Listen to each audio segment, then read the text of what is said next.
अध्यात्म विश्व विज्ञान और अध्यात्म विज्ञान मराठी इन दोनों चैनल्स के सभी सब्सक्राइबर्स और हमारे मार्गदर्शक आचार्यगण, गुरुवर और हमारे सभी प्रेमी मित्रों का हम इस अंक में हार्दिक स्वागत करते हैं। महाराष्ट्र के पंढरपुर नामक शहर में प्रतिवर्ष एकादशी के दिन एक भव्य ऐसा सत्संग, भव्य ऐसा मेला लगता है जहाँ कीर्तन, भजन, प्रवचन आदि सत्संग के कार्यक्रम होते हैं और संपूर्ण महाराष्ट्र से जगह जगह से लोग पैदल और अनेक साधनों से वहाँ पहुँचते हैं। चंद्रभागा नदी के किनारे ये बसा हुआ पंढरपुर, और इस पंढरपुर में एकादशी के पर्व पर सभी इकट्ठा आने की ये परंपरा प्राचीन है। और इसी परंपरा ने हमें एक ऐसी संत मालिका दी है कि जिस संत मालिका ने, यानी महाराष्ट्र तो है ही, लेकिन पंजाब तक और संपूर्ण महाराष्ट्र और संपूर्ण भारत में इस अध्यात्म की ज्योत को प्रज्वलित किया, जिसमें संत नामदेव जिनकी रचनाएं गुरु ग्रंथ साहब में समाविष्ट है, ऐसे महान संतों का एक ऐसी परंपरा, एक ऐसी धारा इस महाराष्ट्र से निकली और उसी धारा ने इस महाराष्ट्र के अध्यात्म को, महाराष्ट्र के सत्संग रूपी इस परंपरा को सींचा और आगे बढ़ाया। आज इसी धारा की एक ऐसी अद्भुत रचना आपके समक्ष प्रस्तुत करते हैं, जिसकी रचना हमारे मित्र श्री सुधाकर जी जोशी, जो दिवंगत हो गए हैं, उन्होंने इसी अवसर पर की थी। और रचना इतनी अद्भुत और मधुर है कि उसको प्रस्तुत करने का मोह हम संवरण नहीं कर पा रहे हैं। रचना मराठी में है, जिसका हम स्पष्टीकरण आगे करेंगे। हिंदुत्वाच्या भगव्या पताका उंचावत खांदी, महाराष्ट्राच्या संत समागमे चालल्या दिंडी। चला चला रे त्वरा करा, जाऊ माऊलीच्या आळंदी, जाऊ माऊलीच्या आळंदी। टाळविना मृदंग ताल धरी, चाले पायी पायी वार करी। टाळविना मृदंग ताल धरी, चाले पायी पायी वार करी। माऊलीची पालखी घेऊनी खांद्यावरती, ते गजर मुखाने हरिनामाचा करीती। माऊलीची पालखी घेऊनी खांद्यावरती, ते गजर मुखाने हरिनामाचा करीती। घेत पाऊले मागे पुढे ते, घेत पाऊले मागे पुढे ते, वाट धरे पंढरी, वाट धरे पंढरी। टाळविना मृदंग ताल धरी, चाले पायी पायी वार करी। बांधुनी मुंडासे गळा तुळशीची माळ, बांधुनी मुंडासे गळा तुळशीची माळ। भजनात रंगले टाळकऱ्यांचे टाळ, बांधुनी मुंडासे गळा तुळशीची माळ। भजनात रंगले टाळकऱ्यांचे टाळ। सखू सोबती जना चालली, सखू सोबती जना चालली तुळस डोईवरी, तुळस डोईवरी, टाळविना मृदंग ताल धरी, चाले पायी पायी वार करी, टाळविना मृदंग ताल धरी, चाले पायी पायी वार करी. चोखा नामा तुका सावता, तो चोखा नामा तुका सावता, गोरोबाची स्वारी, माता पित्याच्या गळ्यात दोरी, बाईल खांद्यावरी, माता पित्याच्या गळ्यात दोरी, बाईल खांद्यावरी, भक्त होईना असा बापुडा, भक्त होईना असा बापुडा, पुंडलिकाच्या परी, पुंडलिकाच्या परी, टाळविना मृदंग ताल धरी, चाले पायी पायी वार करी, टाळविना मृदंग ताल धरी, चाले पायी पायी वार करी. भक्तांचा अपूर्व संगम पालखीच्या रूपाने, भक्तांचा अपूर्व संगम पालखीच्या रूपाने, नरहरी सारे उधळी कंचन नामाच्या गजराने, नरहरी सारे उधळी कंचन नामाच्या गजराने, पाहून हरपे भान सुधाकर, पाहून हरपे भान सुधाकर, विठ्ठल विठ्ठल करी, विठ्ठल विठ्ठल करी. चला चला एकदा तरी भीमेरेच्या तिरी, भीवरेच्या तिरी, टाळविना मृदंग ताल धरी, चाले पायी पायी वार करी, टाळविना मृदंग ताल धरी, चाले पायी पायी वार करी, चाले पायी पायी वार करी, चाले पायी पायी वार करी. आषाढ़ी और कार्तिकी इस दो पर्व पर सभी वारकरी का अर्थ होता है जो यात्रा करते हैं, उन्हें वारकरी कहते हैं. महाराष्ट्र में मराठी में उन्हें वारकरी कहते हैं.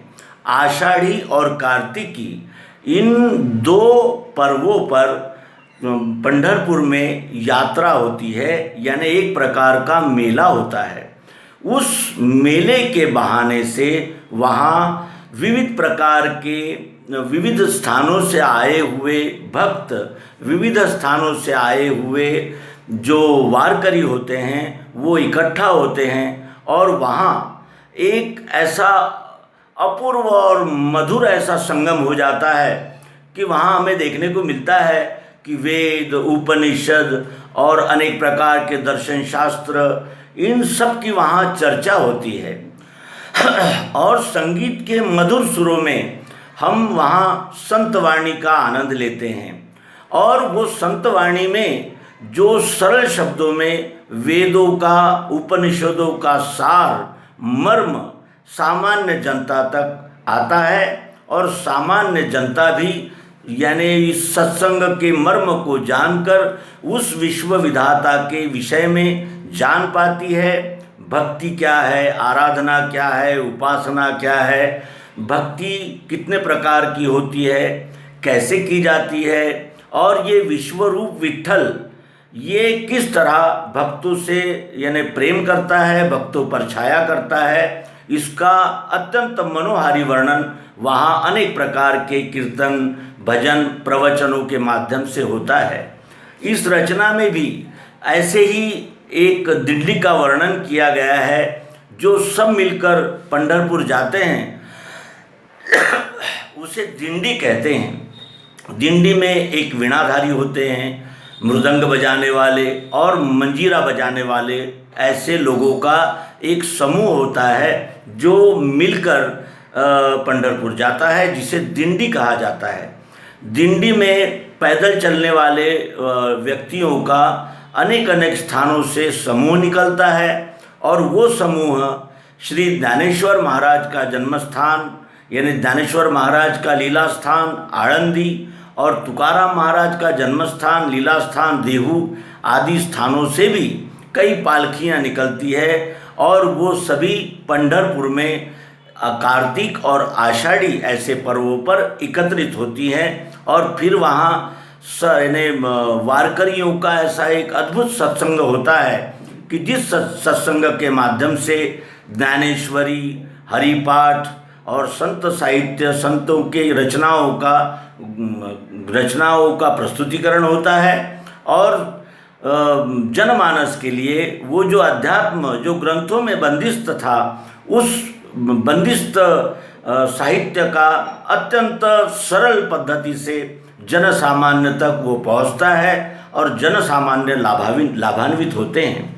यहाँ उसी दिंडी का वर्णन किया गया है कि झंडे लेकर और झंडे अपने कंधों पर रखकर महाराष्ट्र के संत जो है वो अपनी अपनी दिंडियों को लेकर पंढरपुर आते हैं।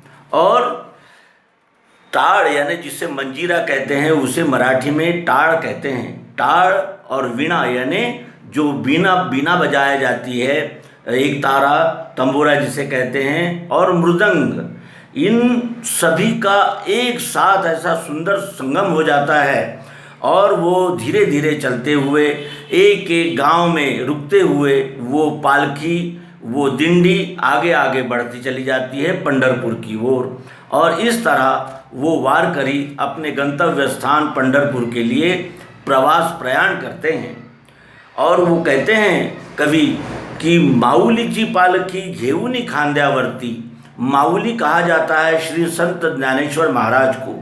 ज्ञानेश्वर महाराज के साहित्य का एक अत्यंत महत्व का गुण है उनका, यानी जिसे कहा जाएगा कि माता की ममता का एक अद्भुत उदाहरण उनके चरित्र में और उनके कार्य में मिलता है। माता जैसे अपने पुत्र के लिए तन मन धन सभी अंगों से समर्पित होकर अपने अपत्य के लिए कार्य करती है, उसी तरह श्री ज्ञानेश्वर महाराज ने भी इतनी प्रकांड विद्वत्ता, जिसे हम ज्ञानेश्वरी के रूप में अनुभव कर सकते हैं, लेकिन इतनी प्रकांड विद्वत्ता होने के बाद भी उन्होंने सरल और सहज रीति से उस अध्यात्म ज्ञान को जन जन तक पहुंचाने के लिए अभंग, हरिपाठ आदि रचनाएं की, और सदैव यानी सभी प्रकार के अध्यात्म प्रेमी, अध्यात्म के गुणग्राहक लोगों तक उनकी रचनाएं और उनका साहित्य पहुंचाने के लिए उन्होंने जीवन भर अत्यंत परिश्रम किया। और उनका जो शोषण हुआ, उनके साथ जो बर्ताव उस गाँवकरी लोगों ने किया, उसका भी खेद मन में न रखते हुए उन्होंने समर्पित भावना से ही वारकरी और इस भगवत प्रेमी जनता को अध्यात्म विज्ञान, अध्यात्म शास्त्र की प्राप्ति करा दी। इसीलिए उन्हें माऊली कहा जाता है। श्री संत ज्ञानेश्वर महाराज जो आळंदी के थे, उन्हें माऊली कर कहते हुए संबोधित किया जाता है। और उनके आळंदी से भी एक पालकी निकलती है, और उस पालकी को लेकर, कंधे पर लेकर, वो हरि नाम का गजर करते हुए वो वारकरी पंढरपुर जाते हैं। और वो रास्ते में संत साहित्य की अनेक रचनाएं गाते हुए जाते हैं और नाचते हुए जाते हैं। अपने कदमों को आगे पीछे लेते हुए बड़े ही प्रेम और आनंद पूर्वक वो पालकी लेकर वो पंढरपुर के लिए प्रस्थान करते हैं। और उनके वेश का भी वर्णन किया है। बांधुनी मुंडा से गड़ा तुलसी माड़, मुंडासे कहते हैं फेटे को, जो सर को लपेटे जाता है उसे मुंडासा कहते हैं।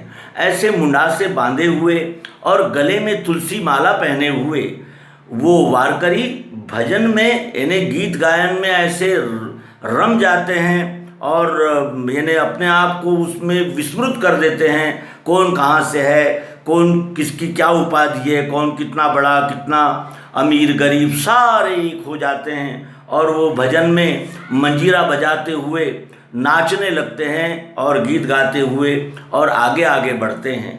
सखू सोबती जना चालली तुळस डोईवरी, सखूबाई और जनाबाई ये ऐसी स्त्री संत हुई है महाराष्ट्र में कि जिन्होंने एक ऐसी अद्भुत परंपरा रखी है कि जो तुलसी का पौधा अपने सर पर धारण करके उस पालकी में शामिल होती है।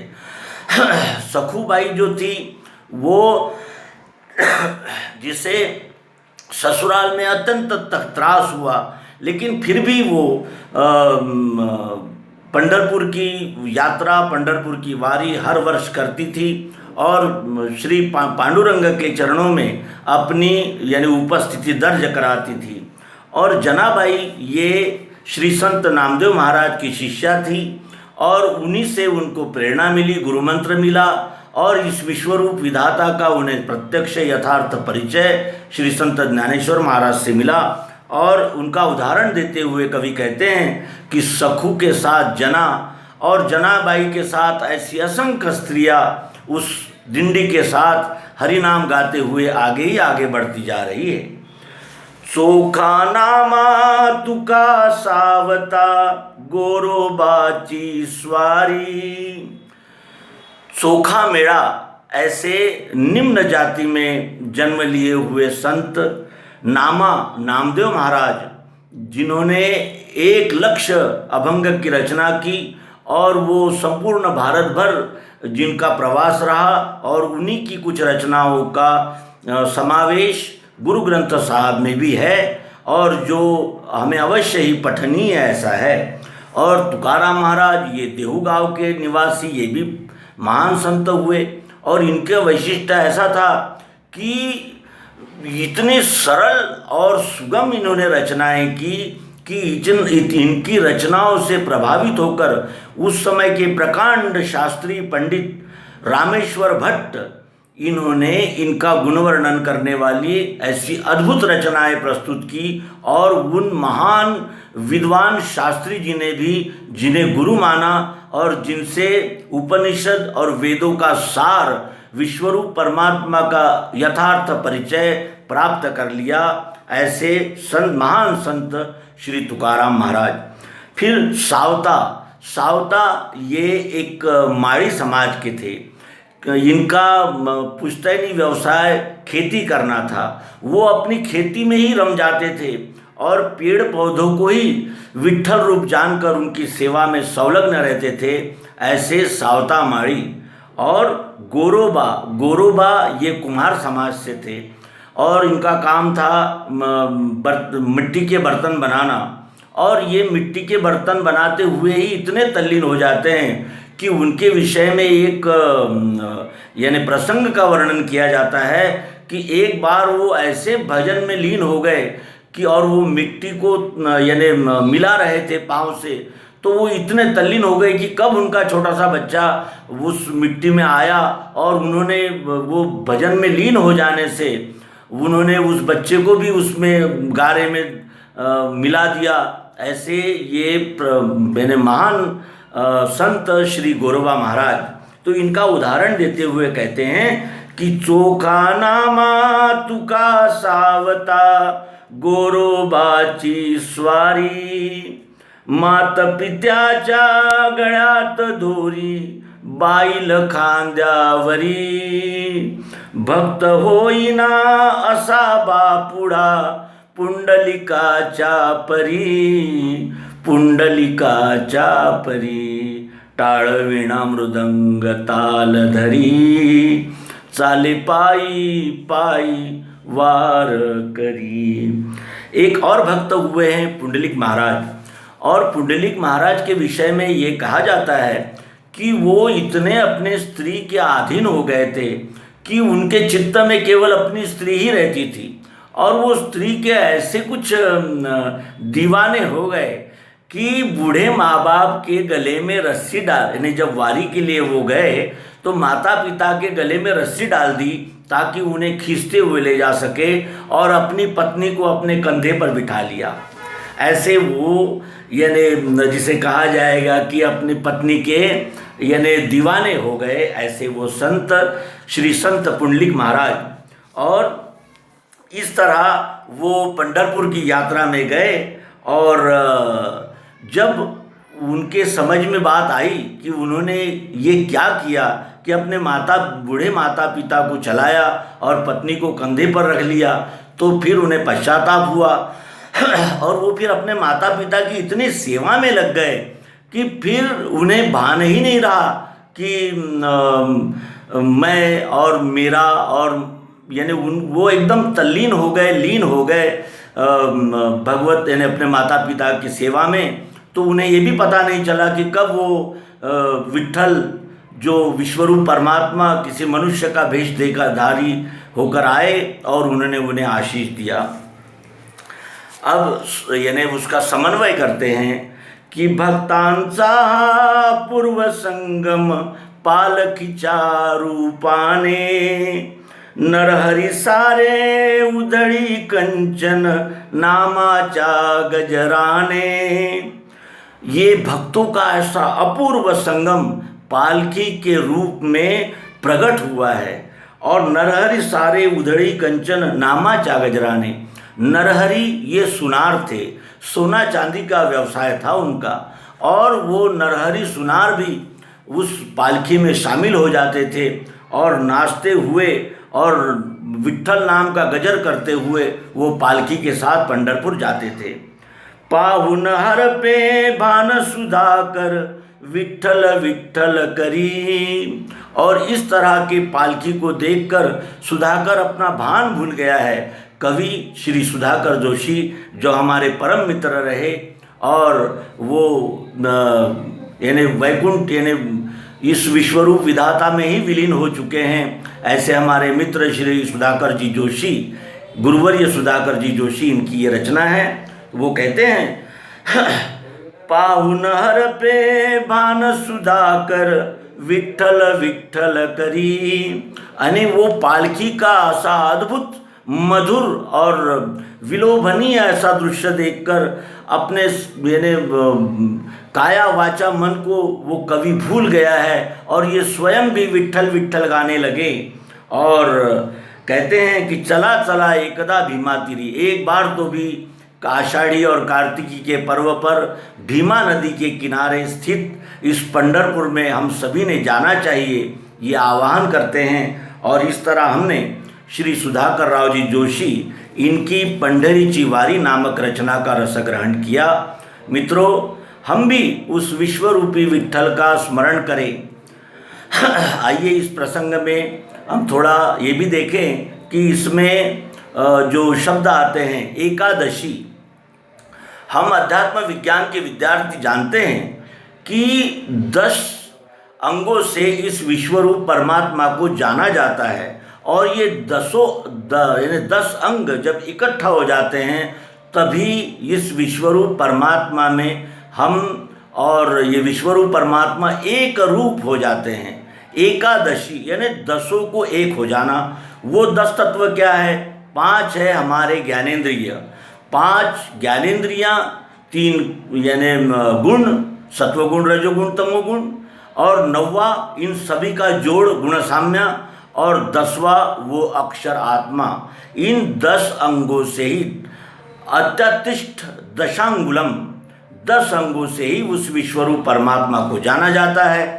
और इन 10 अंगों को एकत्र करने से ही उस विश्वरूप परमात्मा का यथार्थ परिचय हमें होता है। तो 5, 3, 8 नव्य गुण साम्या और उसमें ओतप्रोत व्याप्त अस्थि भाति प्रिय रूप आत्मा, इस तरह ये 10 अंगों को इकट्ठा करना ही सच्ची एकादशी होती है। और ऐसी एकादशी केवल पर्व ही नहीं है, तो इस एकादशी नाम से हमें भी प्रेरणा मिलती है कि हम इन 10 अंगों को एकत्र करके उस विश्वरूप परमात्मा का सदैव स्मरण रखें और इस विश्व विधाता के साथ व्यवहार हमारा अनन्यतापूर्वक हो। तो इस तरह हमने इस रचना का आस्वाद लिया और आप सभी से प्रार्थना है कि संभव हो तो अवश्य ही आषाढ़ी और कार्तिकी इन 2 पर्वों में से किसी न किसी पर्व पर पंढरपुर जाएं और उस विश्व विट्ठल के चरणों में अपनी श्रद्धा और अपना प्रेम प्रकट करें और इस बहाने से वहाँ होने वाले सत्संग और संत समागम का हम भी लाभ उठाएं। विट्ठल क्यों कहा जाता है?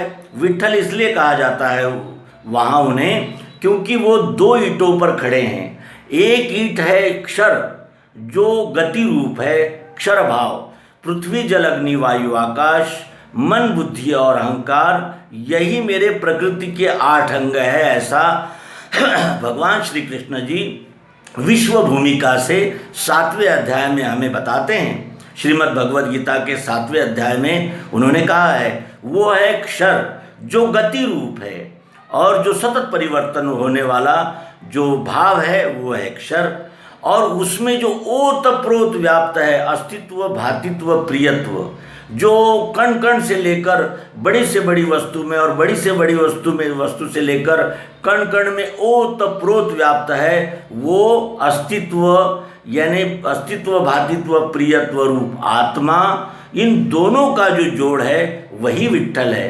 तो क्षर और अक्षर इन दोनों भावों में जो स्थित है उसे विट्ठल कहते हैं। और ऐसे परमात्मा स्वरूप का यानी ज्ञान इस अध्यात्म यात्रा आषाढ़ी और कार्तिकी को पंढरपुर नामक स्थान में वैष्णव करते हैं और हरि नाम गाते हुए वो भक्ति में तल्लीन हो जाते हैं। और हम भी वहाँ कई बार जा चुके हैं। पंढरपुर की यात्रा हमने बहुत बार की, और जब हम पंढरपुर गए तो वो विट्ठल मूर्ति को देखकर अनायास ही हमारे आँखों से अश्रुधारा बहने लगी और हृदय में इतना प्रेम का ऐसा स्पंदन हुआ कि हम वहाँ एकदम यानी हमारे रोम रोम खड़े हो गए। और ऐसा प्रेम का ऐसा जुहाड़ा और वहाँ का जो संत समागम और वो इतना मधुर वातावरण कि अवश्य ही अवलोकनीय है। और हम अपने सभी पाठकों दर्शकों से प्रार्थना करते हैं कि वो जीवन में एक बार महाराष्ट्र के पंढरपुर की यात्रा करें और आषाढ़ी कार्तिकी इस पर्व में वहाँ शामिल होकर आप भी भक्ति रस का आनंद ले, ये कहते हुए इस एपिसोड को समाप्त करेंगे। सद्गुरु भगवान की जय, विश्वरूप विधाता की जय, पुंडलीक वरदा हरि विठ्ठल, श्री ज्ञानदेव तुकाराम, श्री ज्ञानेश्वर महाराज की जय।